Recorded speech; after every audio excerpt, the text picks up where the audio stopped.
Selamat pagi semuanya, saya Pao dan ini Santi. Kami ingin sekali lagi menyanyi dan juga membagikan firman Tuhan dengan saudara-saudara sekalian. Meskipun kita masih belum bisa berbakti bersama di dalam gedung gereja, tapi kita masing-masing bisa berbakti kepada Tuhan. Dan biarlah apa yang akan kami persembahkan kepada saudara-saudara dapat menjadi berkat. Lagu pertama yang akan kami nyanyikan adalah Immanuel.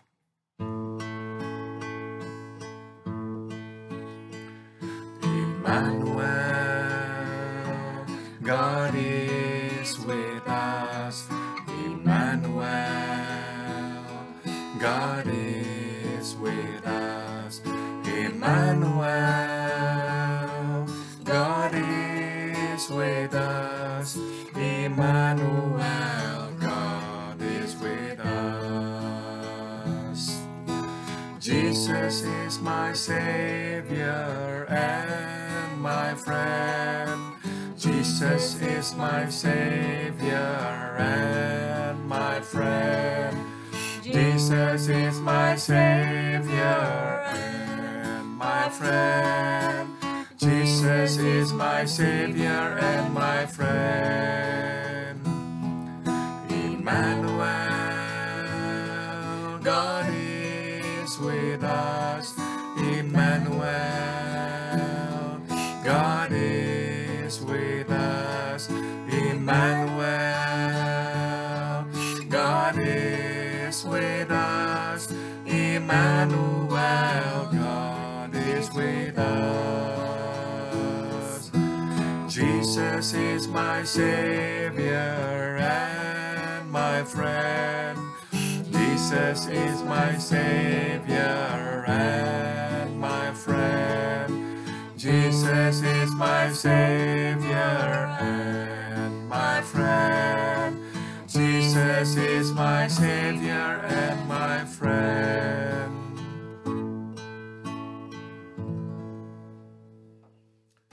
Mari kita berdoa.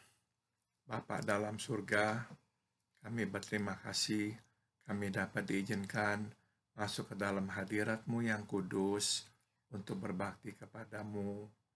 Bapa, lewat lagu ini kami diingatkan Engkau selalu beserta dengan kami. Terima kasih, Engkau adalah penyelamat kami dan Engkau adalah sahabat kami. Dialah yang kami akan dengar dari firman-Mu, memberi kekuatan dan penghiburan kepada kami semua. Dalam nama Tuhan kami Yesus Kristus, kami berdoa. Amin.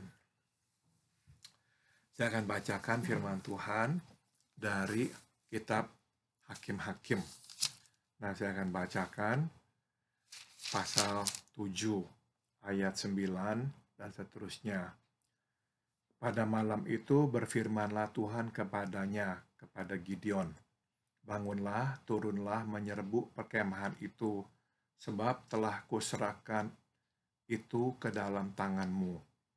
Tetapi jika engkau takut untuk turun menyerbu, turunlah bersama dengan pura bujangmu ke perkemahan itu. Maka kau dengarlah apa yang mereka katakan. Kemudian kau akan mendapatkan keberanian untuk turun menyerbu perkemahan itu. Lalu turunlah ia bersama dengan pura bujangnya itu sampai kepada penjagaan terdepan laskar di perkemahan itu. Adapun orang Midian dan orang Amalek dan semua orang dari sebelah timur itu bergelimpangan di lembah itu seperti belalang banyaknya, dan unta mereka tidak terhitung seperti pasir di tepi laut banyaknya.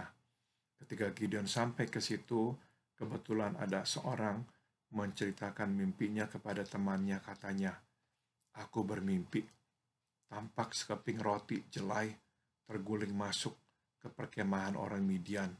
Setelah sampai ke kemah ini, dilanggarnyalah kemah ini sehingga roboh dan dibongkar bangkirkannya. Demikianlah kemah ini habis runtuh." Lalu temannya menjawab, "Ini tidak lain dari pedang Gideon bin Yoas orang Israel itu. Allah telah menyerahkan orang Midian dan seluruh perkemahan ini ke dalam tangannya." Segera Sesudah Gideon mendengar mimpi itu diceritakan dengan maknanya, sujudlah ia menyembah.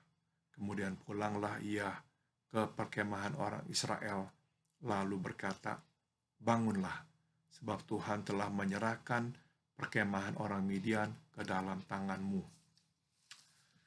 Kisah Gideon terjadi pada masa orang-orang Israel sudah masuk ke tanah yang Tuhan janjikan, tanah Kanaan. Nah, di sana mereka mendapatkan serangan dari bangsa-bangsa di sekitarnya. Salah satu bangsa yang sering menyerang dan menindas adalah bangsa Midian. Nah, Gideon ini bukan seorang serdadu, dia seorang biasa seperti kita. Di waktu Tuhan menugaskannya memimpin Israel melawan bangsa Midian, dia takut sekali.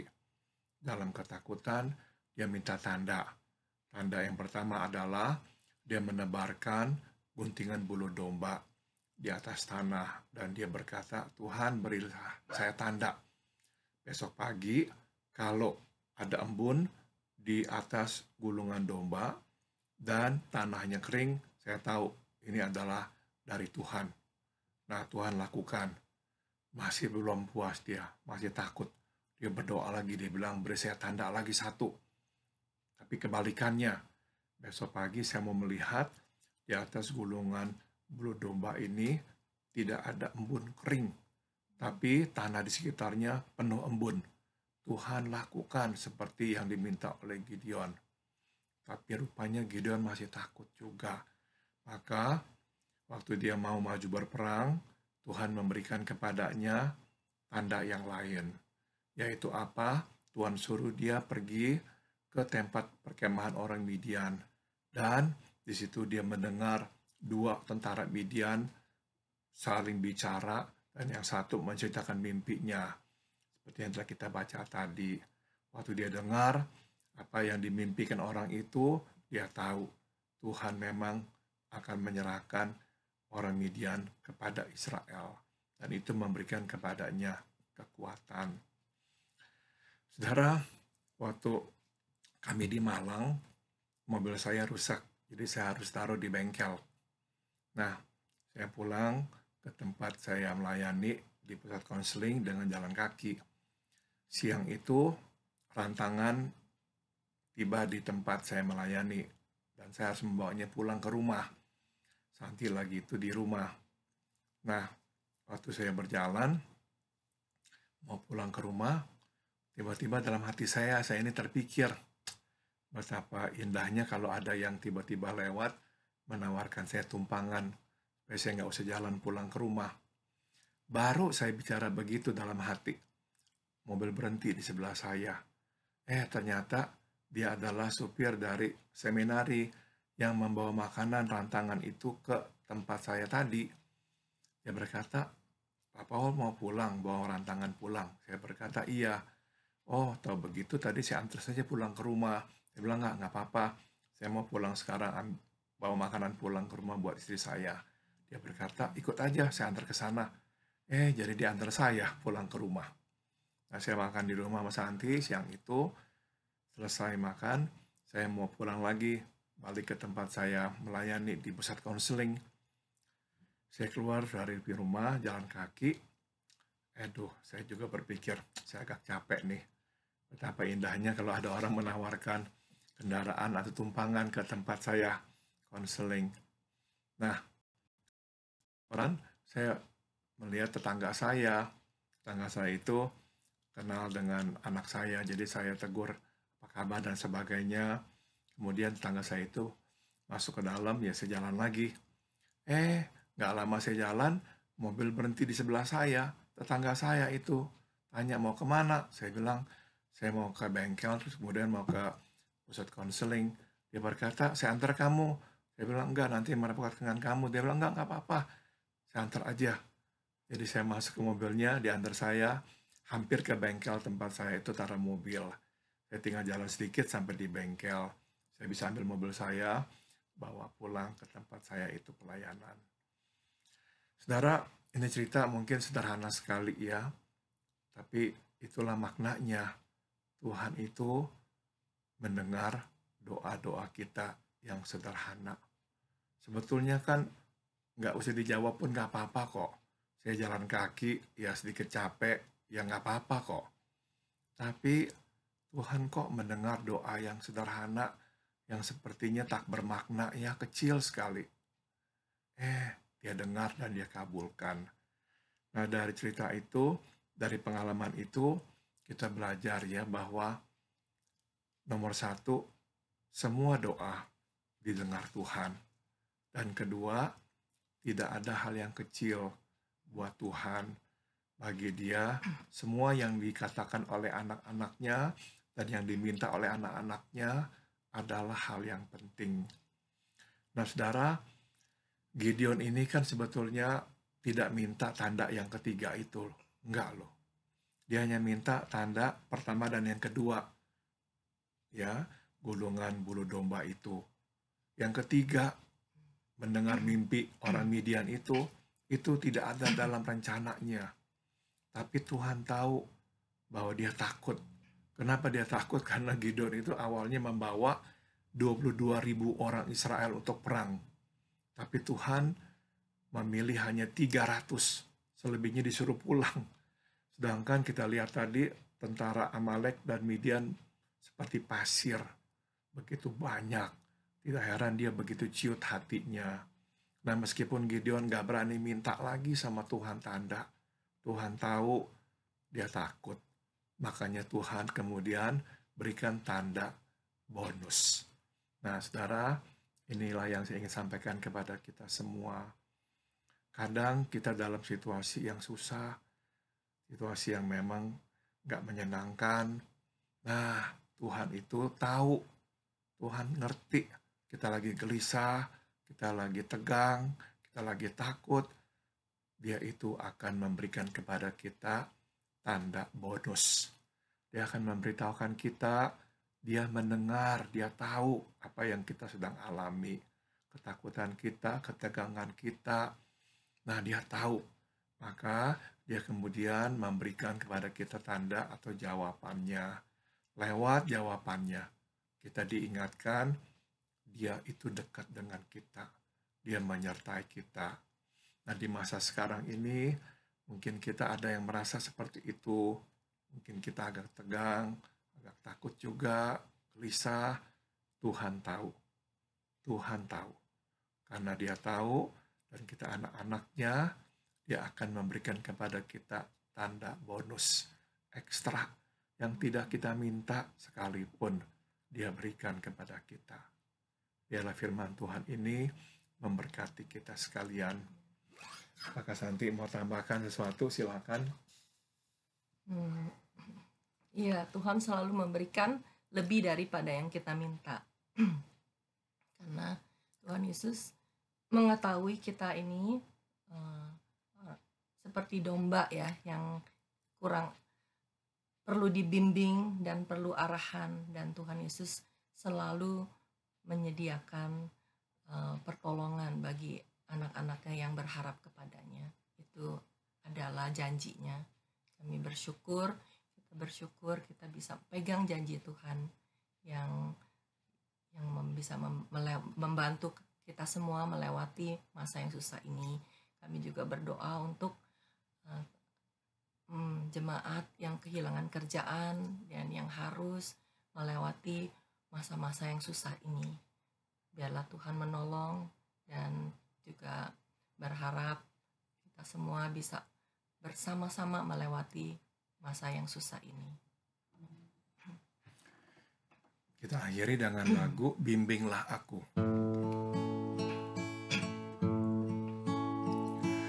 Bimbinglah aku, ya Tuhan,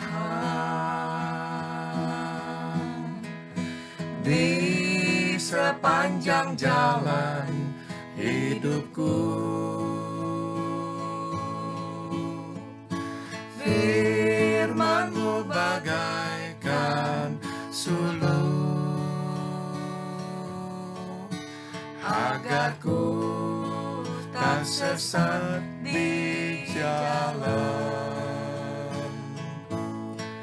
Tanpa Yesus di sisiku, tanpa Yesus membimbingku, tanpa Yesus menopangku, ku kan jatuh. Dengan Yesus di sisiku, dengan Yesus membimbingku, dengan Yesus menopangku, ku tak jatuh. Bimbinglah aku, ya Tuhan, di sepanjang jalan hidupku. Firman-Mu bagaikan sulur, agar ku tak sesat di jalan. Tanpa Yesus di sisiku, tanpa Yesus membimbingku, tanpa Yesus menopangku, ku kan jatuh. Dengan Yesus di sisiku, dengan Yesus membimbingku, dengan Yesus menopangku, ku tak jatuh. Santi akan berdoa untuk mengakhiri ibadah kita ini. Mari kita berdoa. Tuhan Yesus, Engkau berkata, marilah kepadaku yang letih dan berbeban berat, aku akan memberikan kelegaan padamu. Bapa dalam surga, terima kasih untuk janji-Mu, panggilan-Mu di dalam masuk dalam doa. Kami membawa keletihan kami, kelemahan kami, semua berbeban berat kami kepadamu ya Tuhan, karena Engkau akan melegakan hati kami. Biarlah damai sejahtera-Mu yang bukan dunia berikan itu bertata di hati kami, melewati hari-hari, sehingga Tuhan bukan hanya damai-Mu, biarlah sukacita-Mu berdiam di hati kami, yang memimpin kami dari jam ke jam yang lainnya. Supaya Tuhan, Engkau yang bertata dalam hati kami, boleh kami cicipi keberadaan-Mu setiap masa. Terima kasih Tuhan, kami serahkan hari ini dan selanjutnya ke dalam nama Tuhan yang Maha Kuasa, yang menyayangi kami semua. Amin. Amin. Sampai jumpa.